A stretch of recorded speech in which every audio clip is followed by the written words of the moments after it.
రైతు సమస్యలపై కాంగ్రెస్ సరిగా స్పందించడం లేదన్నారు బీఆర్ఎస్ నేతలు. కొనుగోలు కేంద్రాలు కళ్లాల్లో ఎక్కడి ధాన్యం అక్కడే ఉందన్నారు. ఇకనైనా ధాన్యం కొనుగోళ్లను స్పీడప్ చేయాలన్నారు నేతలు. బండి భగీరథ విషయంలో బీజేపీ కాంగ్రెస్ ఒకటేనని ఆరోపించారు నేతలు. తాము మళ్లీ అధికారంలోకి రాగానే ఫ్యూచర్ సిటీని పూర్తిగా రద్దు చేస్తామని హెచ్చరించారు గులాబీ నేతలు.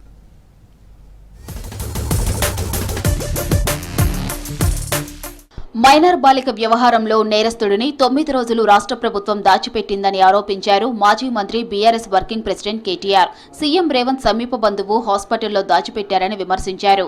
బీజేపీ కాంగ్రెస్ మధ్య రహస్య స్నేహం ఉందని ఆరోపించారు. తాము అండగా ఉండి ఉండకపోతే బాలికకు అన్యాయం జరిగేదన్నారు కేటీఆర్.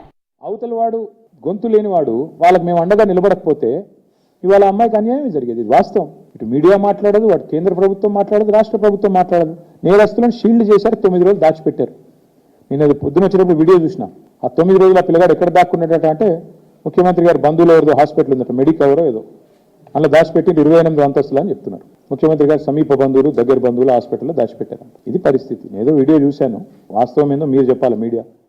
ధాన్యం కొనకపోవడంతో రైతులు చనిపోతుంటే ఈ ప్రభుత్వానికి పట్టదాన్ని ప్రశ్నించారు కేటీఆర్. 80% ధాన్యం కొన్నామని ప్రభుత్వం చెప్పడం సిగ్గుచేటన్నారు. 30% మించి ధాన్యం కొనలేదన్నారు. కేబినెట్ భేటీలో ధాన్యం కొనుగోలుపైనే ప్రధానంగా చర్చించాలని డిమాండ్ చేశారు కేటీఆర్. ఉత్తమ్ కుమార్ రెడ్డి గారిని, రేవంత్ రెడ్డి గారిని ఇద్దరు కలిసి తప్పుదోవ పట్టించాలని చూస్తున్నారు. వాస్తవానికి కొనుగోళ్లు ఈ రోజు వరకు రాష్ట్రంలో ఎక్కడా కూడా 30-35% దాటలేదు. చివరికి రైతులు విసిగి వేసారిపోయి ప్రైవేట్లు అమ్ముకోవాలన్నదే మీ కుట్ర, మీ ఉద్దేశం అదే స్పష్టంగా మాకు కనబడుతున్నది. మొత్తం కలిపి 1,51,00,000 మెట్రిక్ టన్నులు పండింది ఈరోజు రాష్ట్రంలో. మీరు కొన్నదెంత అండి ఇప్పటివరకు? లెక్కలు బయట పెట్టండి. ఎందుకు అబద్ధాలు చెప్తారు తెల్లారు లేస్తే? మేము తిరిగి చూస్తా ఉన్నాం, మేమేం ఊరికే చెప్పట్లేదు. ధాన్యం కొనుగోళ్లు తరుగు పేరుతో రైతులను మోసం చేయడం నిరసిస్తూ సెక్రటేరియట్ ముట్టడించారు టీఆర్ఎస్ చీఫ్ కవిత. రాష్ట్రంలో రైతులు ఇబ్బంది పడుతున్నారని చెప్పారు. కొనుగోలు కేంద్రాల దగ్గర రైతులు చనిపోతుంటే బాధ కలుగుతుందని చెప్పారు. 2.5 ఏళ్లుగా ఈ ముఖ్యమంత్రి వ్యవసాయ శాఖపై కనీసం సమీక్ష చేయలేదన్నారు. వెంటనే ధాన్యం మొత్తం సేకరించాలని డిమాండ్ చేశారు. ఆందోళన చేస్తున్న కవితను పోలీసులు అరెస్ట్ చేశారు. రైతులందరూ కూడా ఇబ్బంది పడుతున్న పరిస్థితి.